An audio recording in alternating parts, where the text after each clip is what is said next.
All right. Are we good? Okay. Yeah. Hey guys.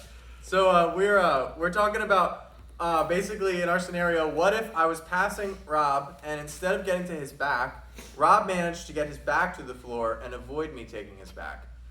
So naturally, if I can't get someone's back, sorry, I got some on his shirt.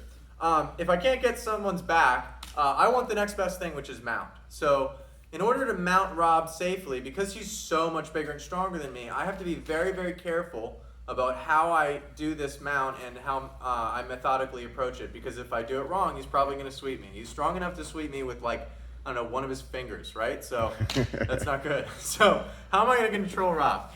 So Rob's on his back.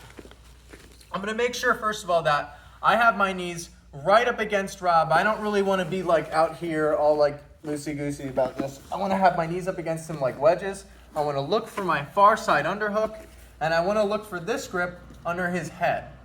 Now, if I want to safely mount Rob here, oh, by the way, guys, I'm not up here. This is not good. If you guys feel like there's a lot of space between you and your opponent when you're trying to mount them, the likelihood is you'll fail. So please don't do that. You want to be right here, and I don't want to see anyone's butt in the air either. That's not good. We want to have our butts kind of near our feet. We want to be low and have our base low. All right, so now that I have my underhook and my grip under my opponent's head here, I need to start applying shoulder pressure. And the reason I'm going to be doing that is I need to get rid of my primary problem here, which is preventing me from just immediately mounting, which is Rob's right arm.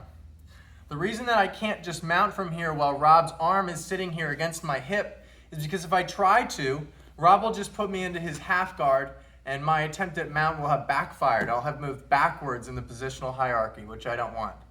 So instead, I'm going to make sure this arm isn't a problem. I have my grips here.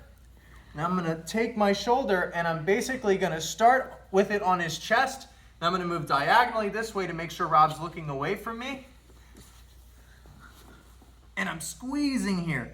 And that's going to be difficult for Rob to take. It sucks, right? Does that suck, Rob? Sucks bad. It sucks. He doesn't want me to do that, right? And while I'm doing that, he's in too much discomfort to stop me from simply taking my knee and blasting his arm right out of the way. Now his arm is sitting safely over my hip. And because I still have control of Rob, I've kept the space tight. I've gotten this arm out of the way.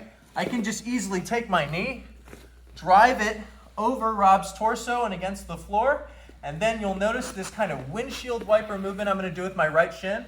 And I'm going to kick it towards the floor to make sure that I don't leave any space between me and Rob. And now not only am I mounted on Rob, but because I got my underhook before, I can start walking this up and isolating Rob's head and arm.